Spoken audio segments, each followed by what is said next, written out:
Assalamualaikum warahmatullahi wabarakatuh. Bismillah, alhamdulillah, wassalatu wassalamu ala rasulillah, Sayyidina Muhammadin hamdillah, wa ala alihi wa sahbihi, ajma'in, amma ba'd.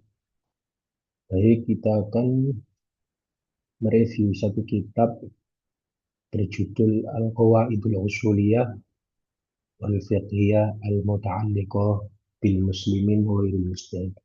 Membahas kitab kaidah usul dan kaidah fikih yang berkaitan dengan orang muslim yang statusnya sebagai seorang awam, bukan mujtahid. Di kitab ini ditulis oleh karya dari Dr. Sa'ad bin Nasir bin Abdul Aziz Asyasri, orang Saudi Arabia. Jadi kitab ini membahas terkait dengan kaidah usul, kemudian mempelajari usul fiqh, apa manfaatnya, nanti kita akan jelaskan. Secara umum, kitab ini membahas tiga bab besar yang nanti masing-masing babnya akan dirinci menjadi beberapa subbab. Pertama, membahas tentang al-qawaidul usuliyah allati tu'inul ami inda nuzulil waqi'ati bih. Jadi kaidah usul yang membantu seorang orang awam ketika terjadi sesuatu, satu peristiwa. Yang kedua, nah nanti yang di pertama ini yang dibahas, pembahasan bab pertama itu terkait dengan hukmu fi'lil mukallaf ma la ya'lamu hukmahu. Jadi bagaimana seorang mukallaf itu mengerjakan satu amalan yang ia tidak ketahui hukumnya. Yang kedua, membahas sababul iltizamil mukallaf bil ahkam syariah. Membahas tentang wajibnya seorang mukallaf berpegang teguh kepada hukum-hukum syariat. Terus juga nanti di bab pertama ini subbabnya membahas thariqatus istikhrajil hukmi syar'i, cara mengeluarkan hukum syariat dari sumbernya. Kemudian bab kedua, qawaidul usul ya allati tu'inul ami fi ma yata'allaqu bil istifta, berkaitan dengan kaidah usul yang membantu seorang awam bagaimana ia berhubungan dengan istifta, meminta fatwa. Nah, pembahasannya banyak di bab kedua ini. Subbabnya apa saja? Salah satunya bagaimana adab seorang ketika ia meminta fatwa. Itu akan dijelaskan di bab kedua.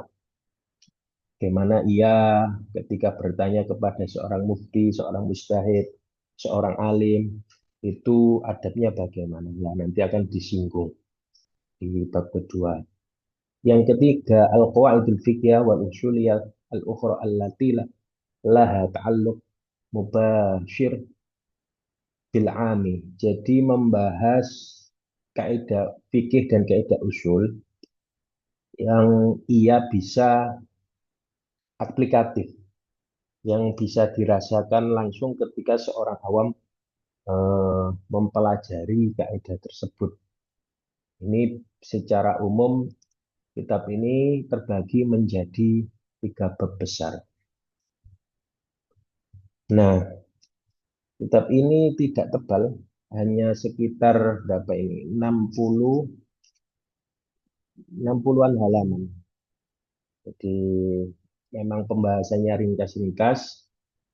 Mu'alif, penulis kitabnya memang menyantumkan hal-hal yang sekiranya itu bisa difahami oleh orang awam, sehingga orang awam ini setidaknya ia juga mempelajari usul fiqh atau kaidah fikih pada taraf yang dibutuhkan. Artinya memang yang tercatat di kitab ini itu menurut musannif atau muallifnya itu memang harus diketahui oleh orang awam.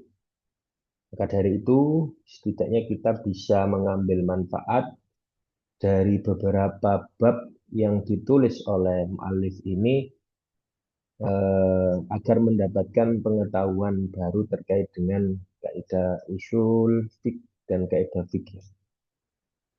Tentu pertama yang kita akan sampaikan di sini terkait dengan manfaat mempelajari ilmu usul. Nah, penulis menyebutkan beberapa manfaat. Ada sekitar 7 manfaat yang saya sampaikan di sini. Yang menurut saya penting ada tiga. Ada tiga manfaat besar yang bisa kita peroleh ketika kita mempelajari ilmu usul. Yang pertama, ilmu usul yu'til insana al-qudrata ala fahmin nususi asy-syar'iyyah. Ketika seseorang mempelajari ilmu usul, dia akan memiliki kemampuan yang mana kemampuan itu dapat digunakan untuk memahami teks-teks teks-teks nas, teks-teks syariat, baik itu Al-Quran maupun Al-Hadis. Nah, hal ini penting sebab ketika kita hidup perlu mengetahui bagaimana satu pekerjaan itu apakah boleh dilakukan atau tidak. Nah, ini tentu adalah Al-Quran dan Al-Hadis. Kemudian nanti bagaimana kita memahami teks-teks tersebut tentunya akan melibatkan ilmu usul ini. Makanya saya cantumkan yang pertama, ini penting sebab ia berkaitan dengan kemampuan seseorang di dalam memahami nas. Yang kedua, apabila kita mempelajari ilmu usul, akan mendapatkan ilmu usul yaj'alul insana yadbitu kalamahu wa alfadhuhu. Jadi akan menjadikan manusia itu dobet perkataannya, lafat-lafatnya, bihaitsu yastakhdimul lafdha alladhi yuridu ma'nahu. Jadi seseorang itu kadang punya ide, akan tetapi kesulitan di dalam menyampaikan idenya. Nah, dengan mempelajari ilmu usul, setidaknya kita akan terbantu mendobet, menguatkan, menyusun secara teratur, secara argumentatif perkataan-perkataan yang ingin kita sampaikan, kemudian perkataan yang keluar itu sesuai dengan sesuai dengan makna yang kita kehendaki. Dan ada orang ingin menyampaikan makna A, dan tetapi yang keluar dari lisannya itu tidak A, tetapi B, misalnya begitu.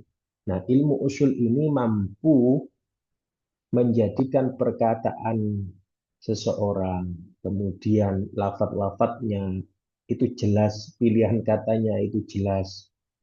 Nah, betapa manfaat ini begitu sangat besar apabila kita mempelajari ilmu usul.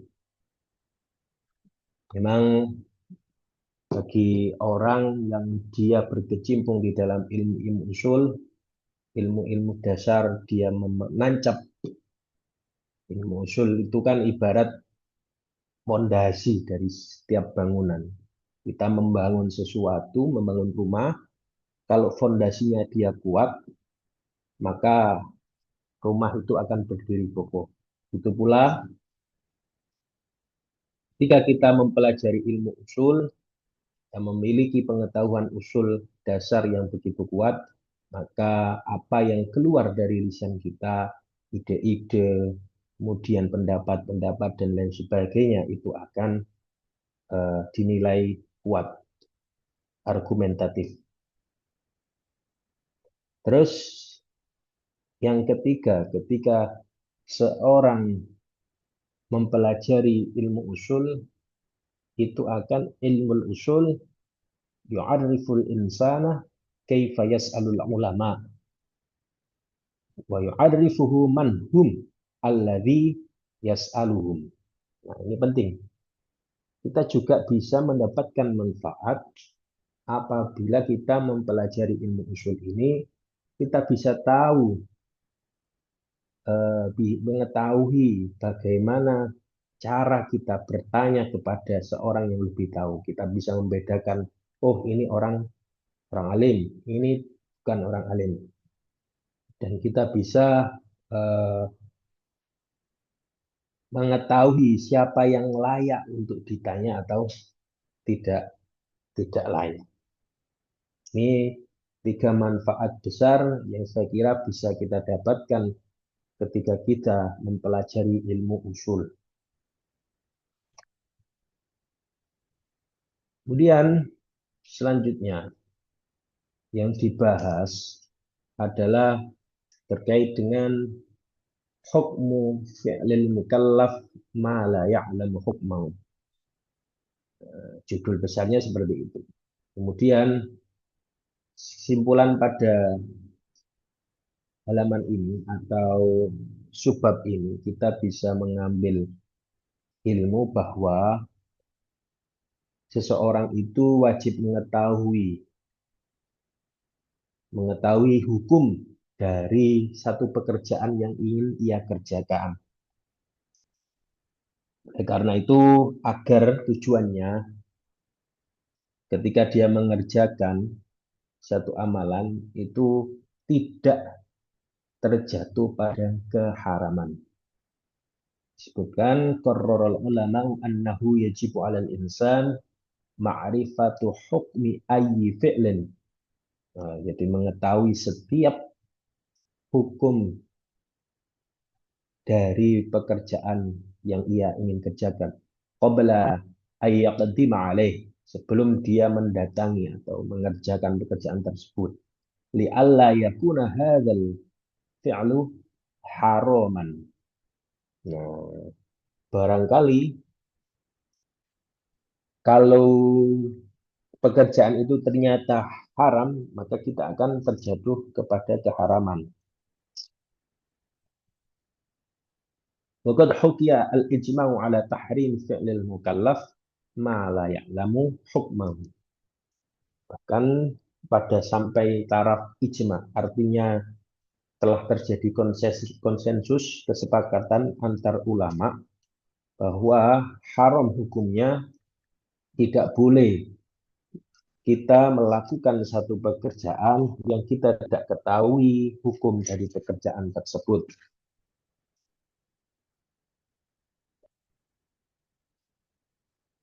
Yang kedua, selanjutnya terkait dengan perintah untuk berpindah ketika tidak ada seorang mufti dalam satu wilayah. Ini masih pada satu bab yang sama. Di paragraf berikutnya, saking pentingnya kita mengetahui hukum dari satu pekerjaan, penulis menyebutkan bahkan kita diperintahkan untuk berpindah keluar dari satu daerah. Ketika di daerah tersebut, dalam satu daerah tersebut, tidak ada seorang mufti, tidak ada seorang mujtahid, tidak ada orang alim. Nah, sebutkan waqad dzakara ulama annal balada idza khallat minal mufti wa lam yatayassar lil 'ami fiha muraja'atul mujtahidina wajaba 'alal 'ami al hijrata min hijrah. Diperintahkan untuk keluar dari negeri tersebut. Walam yahilla lahu al-muqamu fiha. Tidak halal baginya bertempat tinggal di negara tersebut atau di tempat tersebut. Nah, akan tetapi ini diberikan solusi oleh mu'alif, tetapi itu tidak harus sekarang itu ya. Zaman sekarang ini tidak harus kita harus berpindah, tidak. Walakin hadzal mas'alatu la makana laha al-yaum. li tawafuri wasa ilil ittisal al hadithiyah. Al ittisal al hadithiyah. Nah, sekarang itu banyak media-media sosial, banyak komunikasi, alat-alat komunikasi yang bisa kita gunakan untuk bertanya kepada orang yang tidak ada di daerah kita misalnya. Nah, ini karena orang orang modern ya, artinya penulisnya orang modern bukan ulama salaf, sehingga beliau menyatakan untuk hukum berpindahnya itu tidak lagi bisa diterapkan. Artinya dia bisa cukup cukup bisa untuk menanyakan hukumnya melalui al-ittisal al-hadits ya. Ya alat semacam alat komunikasi gitu. Bisa telepon, bisa WA, tanya tentang hukumnya ini bagaimana. Itu boleh. Selanjutnya, dasar dari wajibnya kita untuk menanyakan satu hukum atas tindakan yang ingin kita kerjakan, itu Al-Quran sendiri yang memerintahkan. Itu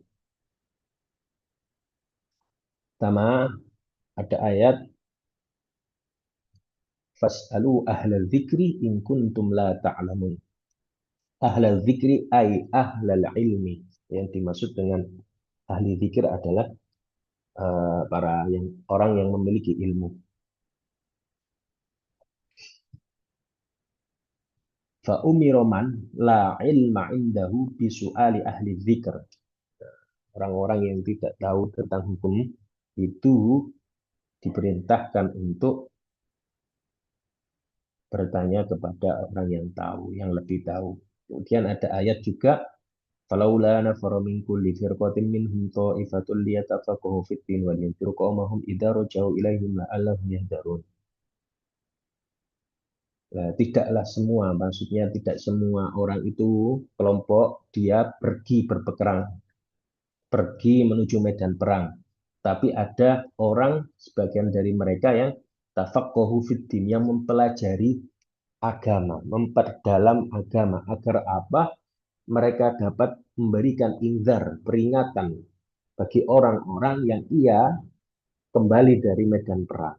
Jadi misalnya ada 10 orang, 10 orang ini tidak seluruhnya diperintahkan untuk pergi ke medan perang, akan tetapi harus ada salah satu dari mereka yang dia tetap untuk tafaqquh fiddin, untuk belajar agama. Agar orang-orang ketika kembali dari perang, mereka diberikan pemahaman tentang agama. Ini bertanya kepada yang lebih tahu, perintahnya di dalam Al-Quran. Selanjutnya terkait dengan adab bertanya. Jadi orang meminta fatwa itu juga terikat dengan adab-adab yang harus ia kerjakan, harus ia miliki.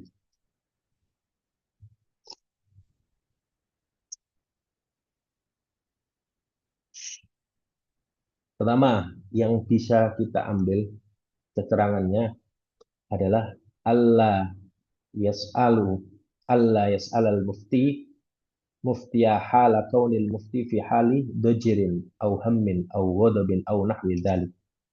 Jadi adab tahu sikon ya, situasi dan kondisi ketika seseorang itu bertanya, tidak bertanya kepada seorang mufti ketika mufti itu sedang dalam keadaan letih, capek, atau dalam keadaan sedih, dalam keadaan marah. Nah, itu tidak boleh ditanya. Sebab nanti akan mempengaruhi keputusan dari pertanyaan yang akan dijawabnya. Tuh. Yang kedua,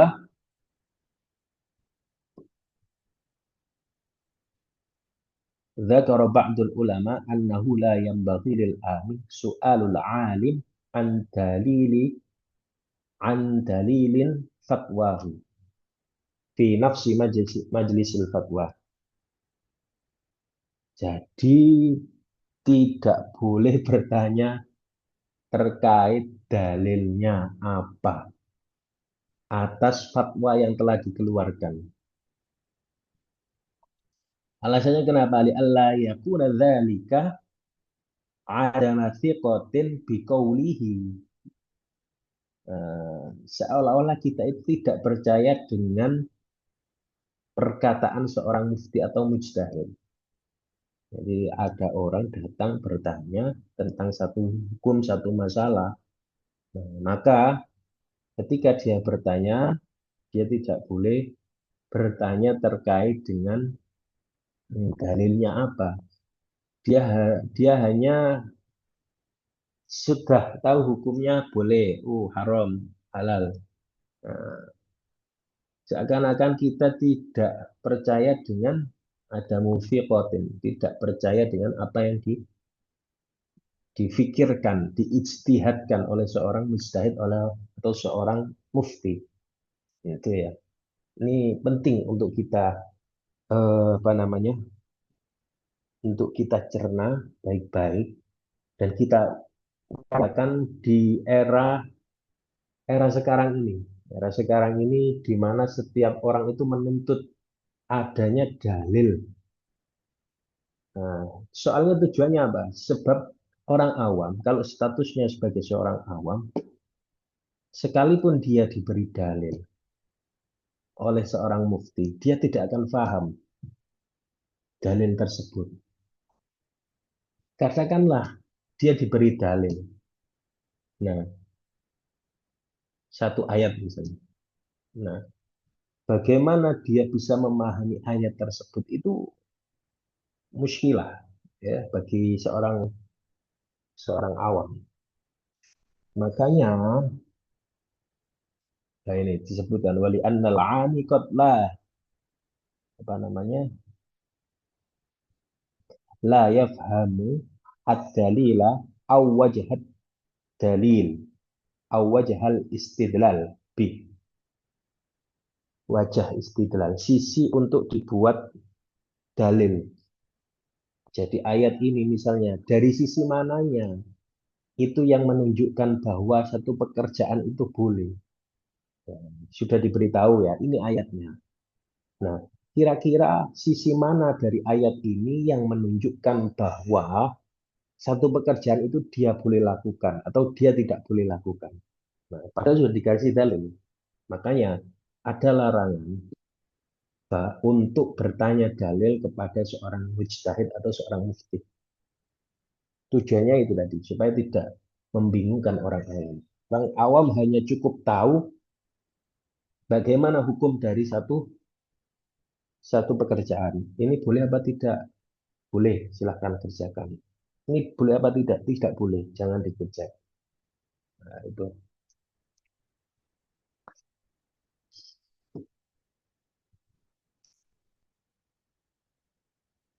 Selanjutnya, terkait dengan, kan tadi ada perintah bertanyalah kepada orang yang lebih tahu, orang alim.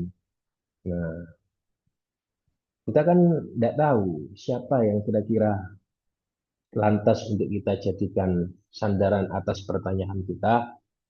Hmm. Ini beliau memberikan eh, apa namanya poin-poin atau hal yang bisa kita mengerti agar kita tepat sasaran kepada siapa kita bertanya. Ayyakuna qad arafahu ma'rifatan sabiqatan bil ilmi wal adalah. Terkenal, terkenal apa namanya? Dia terkenal adilnya, dia punya ilmu. Setidaknya kalau zaman sekarang kita bisa apa namanya menelisik kurikulum vitae-nya, CV-nya. Dia secara pendidikannya itu menempuh pendidikan yang sesuai dengan bidang fatwanya atau tidak. Nah, itu bisa kita cari, ketahui kira-kira orang ini layak atau tidak untuk ditanya perihal satu permasalahan. Punya pengetahuan terkait dengan adalah keadilan atau dia orang yang bukan bukan orang zalim, bukan orang apa namanya Ya kredibilitasnya ya di ya miliki kredibilitas. Atau yang mudah begini, ayyarahu muntasiban lil ifta wa tadris mu'azzaman 'inda nas. Lianna dzalika dalilun ala ilmihi wa ahliyatihi lil ifta. Datang ke MUI, minta minta fatwa. Satu lembaga yang memang di situ bertugas untuk memberikan fatwa. Ya, muntasiban lil ifta. Dia diberi mandat untuk berfatwa oleh negara.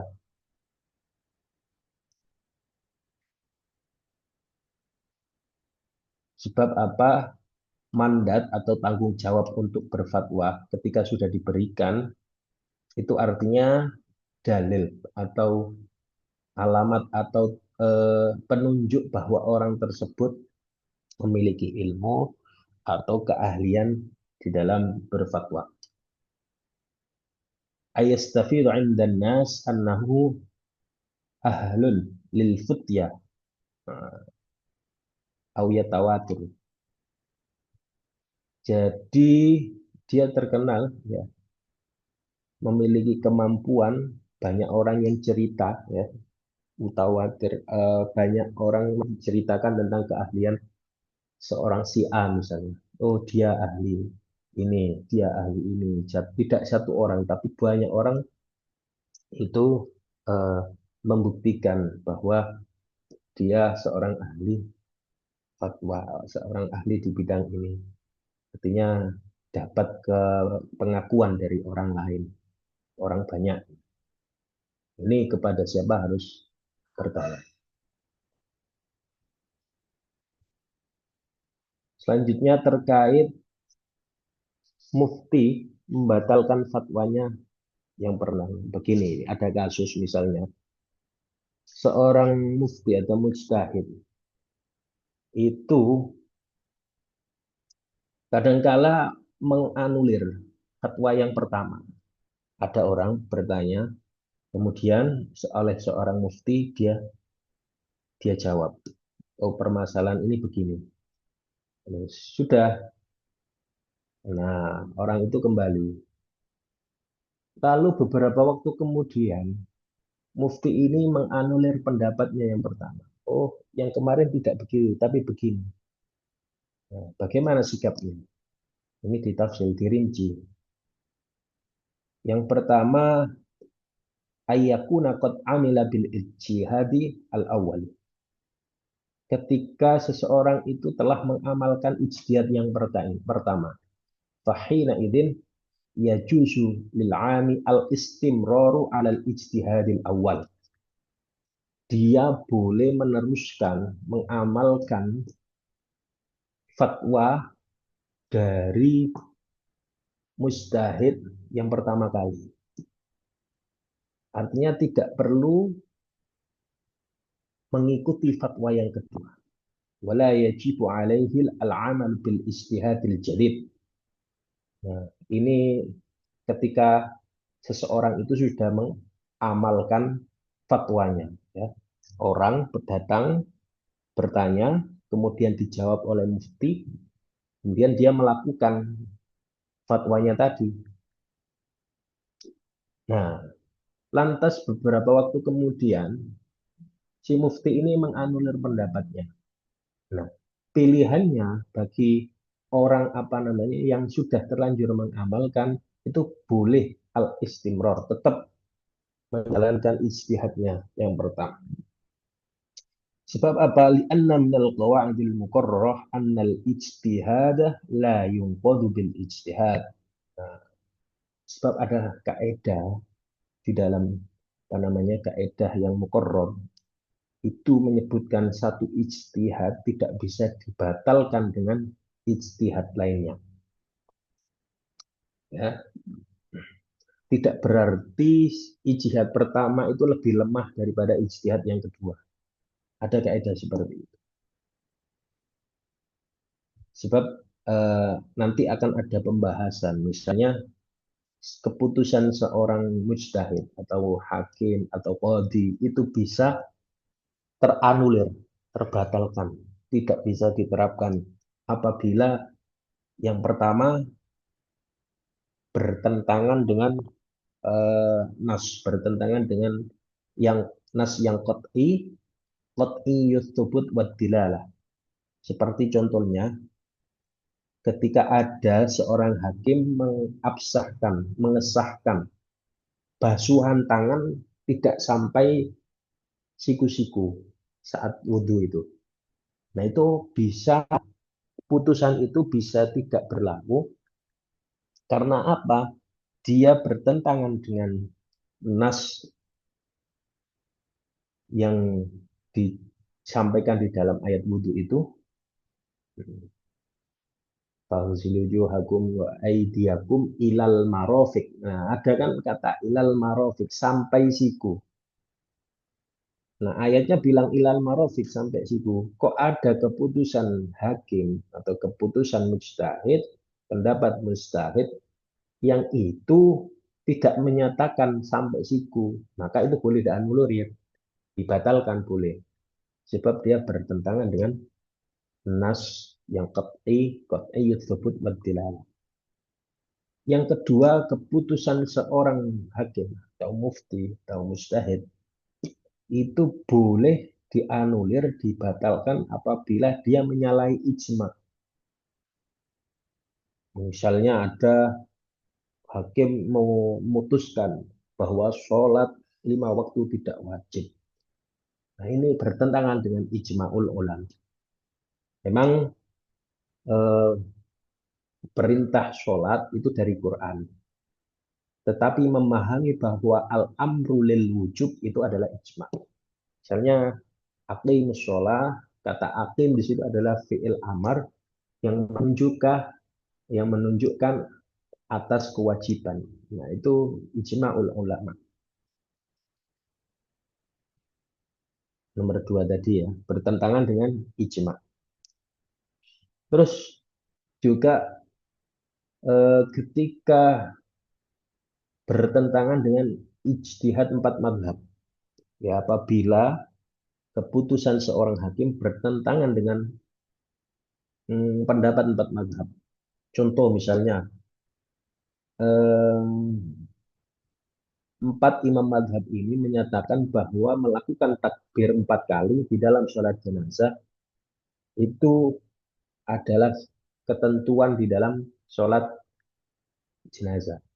Kok tiba-tiba ada takbirnya cuma 2 kali misalnya. Nah ini menyalahi pendapat empat madhab, ijtihad empat madhab. Nomor tiga. Nomor empat, misalnya keputusan seorang hakim yang bisa dianulir itu sebab dia bertentangan dengan kias jali misalnya. Ehm, seperti kias jali itu contohnya seperti ini. Seperti tidak menghukum, tidak menghad pemabuk minuman keras. Ada orang minum minuman keras, itu mereknya apa ya, oplosan atau apa gitu. Sebab yang disebutkan itu adalah khomer. Orang yang ketika minum khomer itu hukumannya dihukum. Terus ada hakim menyatakan, oh enggak, ini bukan khomer, tapi apa jenis apa. Tapi sama-sama memabukkan. Nah, ini bisa dianulir keputusan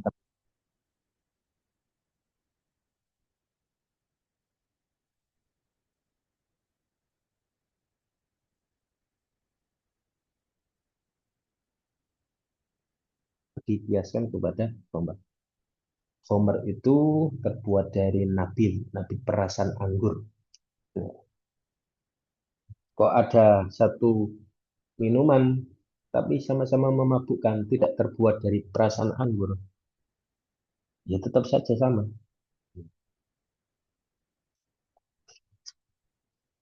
Terus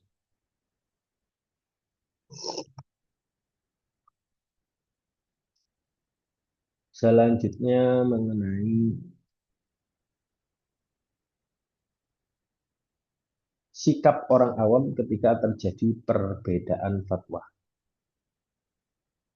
Inda ikhtilafil muftin. Ya. Jadi bagaimana harus bersikap, mau ngambil pendapat yang mana ini? Ada tiga solusi dari mu'alif. Yang pertama, at-tarjih bainal muftin bihasabil amal wal wara'. Dilihat dari sisi kesolehannya. Ada dua mujtahid. Satu menyatakan A, satu menyatakan B. Nah, ini bertentangan. Kita milih yang mana? Yang paling warok, yang paling amalnya yang paling baik. Sebab apa yang dilihat dari sisi zahirnya. Orang awam hanya melihat sisi zahirnya. Tidak tahu misalnya, oh si A lebih alim, si B lebih tidak alim. Sebab itu adalah sisi dalamnya, tidak diketahui. Ya, yang terlihat mata adalah eh, dia soleh, sering apa namanya berjamaah ke masjid, secara tampilannya dia orang soleh. Nah, itu jadi pertimbangan seorang awam ingin mengambil pendapat yang mana? Di at-tarjih bainal muftin, mana yang lebih unggul. Atau yang bisa dilakukan oleh orang awam adalah biwasitati kasratil muftin bi ahadil aqwal. Yang eh, apa namanya secara kuantitas lebih banyak. Ada tiga mufti menyatakan boleh, ada dua mufti menyatakan tidak boleh. Maka kita memilih yang tiga. Ini ketika seseorang awam dihadapkan kepada perbedaan tersebut. Nah, pilih yang mana? Pilih yang secara kuantitas lebih banyak. Terus bi'afudaliyatil qaili nanti kredibilitas dari afdoliyahnya, afdoliyah yang mengatakannya, ya, ya sebetulnya sama dengan sisi kesolehannya, tapi ini lebih kepada apa namanya? Kalau saya tidak salah, maksud adalah afdoliyah itu keutamaan bagi orang yang berkata, orang yang mengatakan pendapatnya, ya dinilai dari sisi individual, bagaimana kapasitas individualnya yang dinilai. Tuh, sikap orang bom ketika terjadi perbedaan. Selanjutnya membahas terkait ini mafhum di berbagai kitab usul fiqh banyak tercantum yang tidak boleh ketinggalan misalnya ya, tentang pembagian hukum taklif dan hukum wad'i. Jadi wajib itu apa? Ini disebut dengan hukum taklif. Wajib, mandub, mandub ini bisa disebut sunnah juga. Al-haram, makruh, mubah. Wajib itu perkara yang apabila kita mengerjakan mendapatkan pahala. Ketika kita meninggalkan, kita mendapatkan dosa. Al-mandub sunnah, kita mengerjakan, dapat pahala, tidak dikerjakan juga tidak dapat dosa. Tidak apa-apa. Haram. Haram itu ketika kita mengerjakan, kita mendapat dosa. Bila kita niat meninggalkan, kita akan dapat pahala. Nah, makruh. Makruh ini apabila kita mengerjakan, tidak apa-apa. Tetapi ketika kita meninggalkan itu lebih lebih baik. Al-mubah. Mubah itu dikerjakan atau tidak dikerjakan sama saja. Mubah. Boleh. Hukum mubah. Nah, ini definisi yang dijelaskan di dalam istilah-istilah istilah-istilah yang harus kita pahami. Sebab ini terkait dengan hukum. Ini hukumnya apa? Haram. Ini sunnah. Nah, itu harus ada di kepala seorang orang awam. Oh, sunnah berarti dikerjakan dapat pahala, nggak dikerjakan nggak apa-apa. Itu harus terkoneksi seperti itu. Nah, yang hukum wad'i itu ada namanya syarat, mani, sahih, fasid, fasid atau al-batil, batal, al-ada, al-qadha, al-ibadah.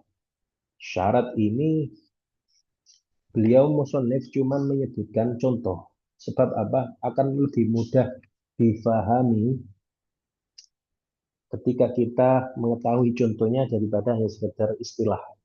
Setiap pengertian secara istilahnya apa gitu. Beliau langsung mencontohkan at-thaharatu syaratun lis-shalah. Jadi suci itu adalah syarat untuk melakukan sholat. Gitu ya. Terus yang kedua al-mani, pencegah, penghalang. Al-abwatu mani'atun min wujubil qisas. Jadi ada sisi kebapaan. Jadi bapak itu mencegah, maksudnya seorang bapak itu apabila membunuh anaknya itu dia tidak terkena kisos, tidak wajib kisos, dihukum tidak wajib. Sebab ada al-abwa, kebapakan. Berbeda dengan orang lain ketika membunuh anak, membunuh seorang anak, membunuh orang lain. Kalau ada hubungan bapak dan anak ini eh, tidak terwajibkan atasnya atas hukuman kisos. Atau contoh sederhananya, sholat itu wajib. Akan tetapi sholat bagi orang yang haid itu tidak diwajibkan lagi. Maka adanya haid itu manik, penghalang atas wajibnya sholat. Yang kedua, as-sahih. Sahih itu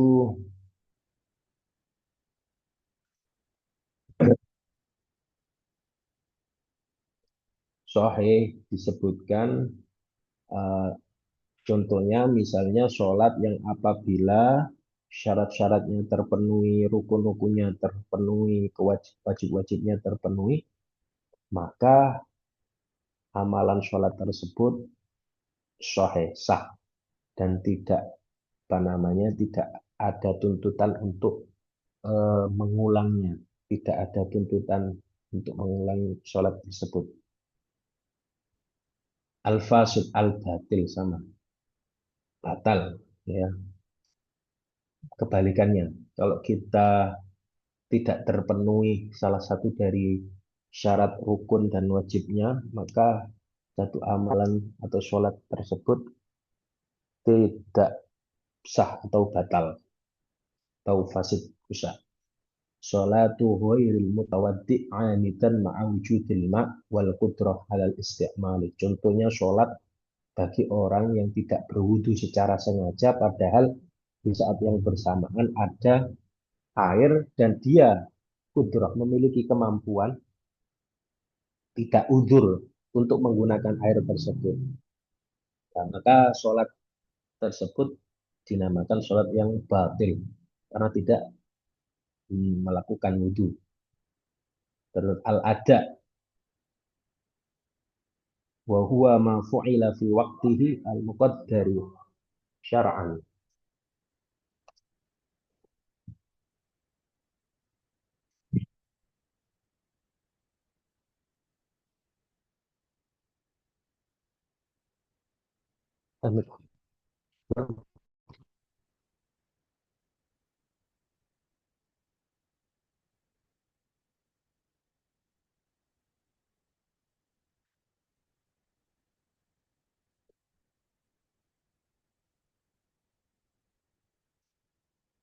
Sampai pada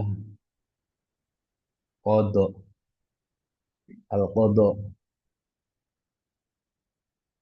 ma fu'ila kharija waqtihi al-muqaddari syar'an.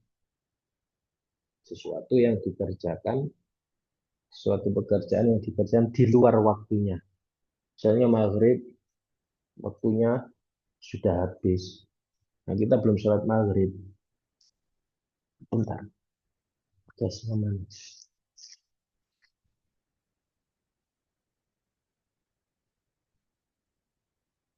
Kita wajib mengkodok sholat maghrib yang kita tinggalkan tersebut. Kodok. Al-i'adah, i'adah ini mengulang. Ma fu'ila marratan tsaniyatan. Contohnya, definisinya cuman sesuatu yang dikerjakan kedua kalinya. Definisinya simpel seperti itu. Tapi contohnya begini. Man shalla wahdahu summa wajada jama'atan fa shalla ma'ahum. Ada orang sholat sendirian, kemudian dia mendapati orang yang sholat berjamaah. Nah, setelah dia apa namanya eh, selesai dari sholatnya, maka dia mengikuti jamaah tadi, orang yang sholat tadi jamaah, orang yang sholat secara berjamaah tadi. Nah, itu i'adah, mengulang.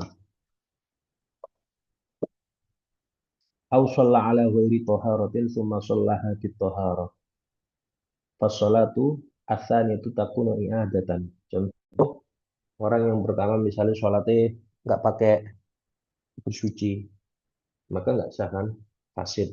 Maka dia mengulang lagi dengan sholat dengan wudhu. Itu namanya dinamakan sholat i'adah, mengulang.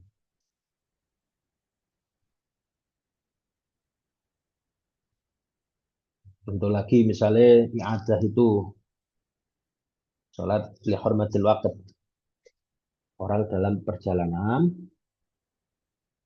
dalam kendaraan, di atas kendaraan, sudah tiba waktu sholat, dia tidak bisa sholat dengan sempurna.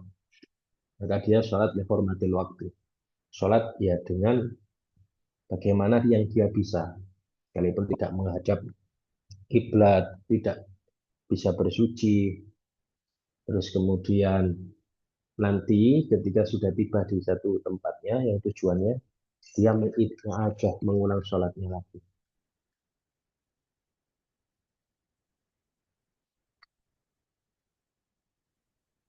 Terus al-af'al an-nabawiyah. Ini terkait dengan af'alun nabi, fi'lun nabi, pekerjaan nabi. Jadi salah satu dalil yang dijadikan dasar atas boleh atau tidaknya pekerjaan yang kita lakukan adalah fi'lun nabi. Nabi melakukan atau tidak. Nah, di usul fikih dibahas fi'lun nabi itu tidak serta-merta kita bisa ikuti, kita bisa kerjakan. Nanti ada khosois, di sini dibahas al-qismul awal ya.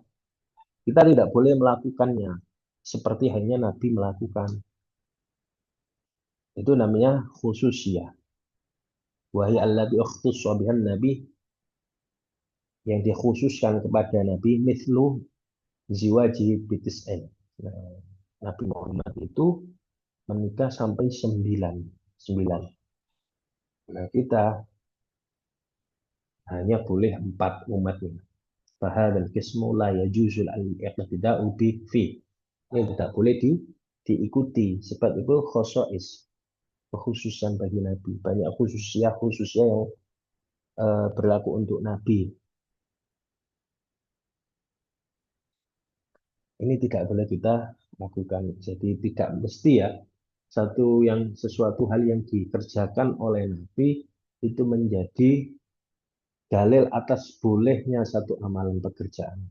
Dilihat dulu pekerjaannya itu apa. Ya. Yang kedua, al-qismus tsani al-af'alul jabaliyah terkait dengan tabiat. Tabiatnya. Ini sebutan gini. Al-af'al allati fa'alaha bi ghairi qasdil qurbah. Tidak ada niatan sebagai ibadah mendekatkan diri ya. Mislu lubsihi al-imamata wal izarah wal rida. Nah, di sini contohnya mengenakan imamah. Padahal kalau di mazhab Syafi'i itu mengenakan sorban imamah itu sunnahnya. Tapi beliau menyatakan di penulisnya ini termasuk hal-hal yang tabiat Nabi. sebagai seorang manusia. Ya. Af'al jibiliyah. Wa hadzal qismu yadullu ala ibahati hadzal fi'l. Ini menunjukkan bolehnya kita mengerjakan pekerjaan itu. Kita boleh mengenakan imamah, izar. Izar itu sarung, rida itu selendang. Izar pakaian bawah, rida pakaian atas.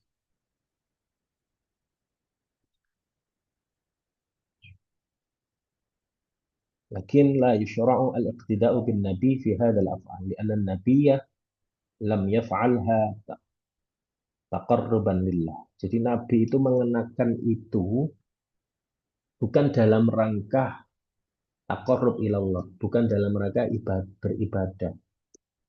Ini kata mu'alifnya ya, mengenakan imamah, izar, rida. Padahal kalau kita ketahui ada sunnahnya itu mengenakan imamah ya. Atau contoh lain ya, af'al al-jibiliyah, al-jabaliyah, termasuk tabiat. Tabiat Nabi sebagai seorang manusia. Nabi makan, ya. Nabi makan, Nabi minum, Nabi juga pergi ke pasar. Nah itu hal-hal yang dia sifatnya adalah tabiat, ya lumrahnya manusia itu. Aktivitas yang dikerjakan manusia. Loh, kalau makannya itu adalah tabiat. Tapi kalau cara makan, nah itu beda lagi. Nanti masuk ke apa namanya bagian yang ketiga. Yang ketiga ini ma fa'alahu kurbatan lam yakti dalilun yukhassisuhu bihi. Nah, apa yang beliau kerjakan sebagai kurba amalan mendekatkan diri kepada Allah dan tidak ada dalil bahwa amalan tersebut khusus untuk Nabi. Ini banyak. Ya yang kita kerjakan kebanyakan itu ya, maksudnya sunnah-sunnah Nabi, sunnah af'aliyah itu diambil dari yang ketiga ini. Itu terkait pembahasan af'alun nabawiyah. Nah, itu yang bisa saya sampaikan terkait dengan cuplikan isi dari kitab eh, Al-Qawaidul Usuliyah wal Fiqhiyah al-Muta'alliqah bil Muslim wa ghairil Mujtahid. Semoga ada manfaatnya. Kurang lebihnya mohon maaf. Assalamualaikum warahmatullahi wabarakatuh.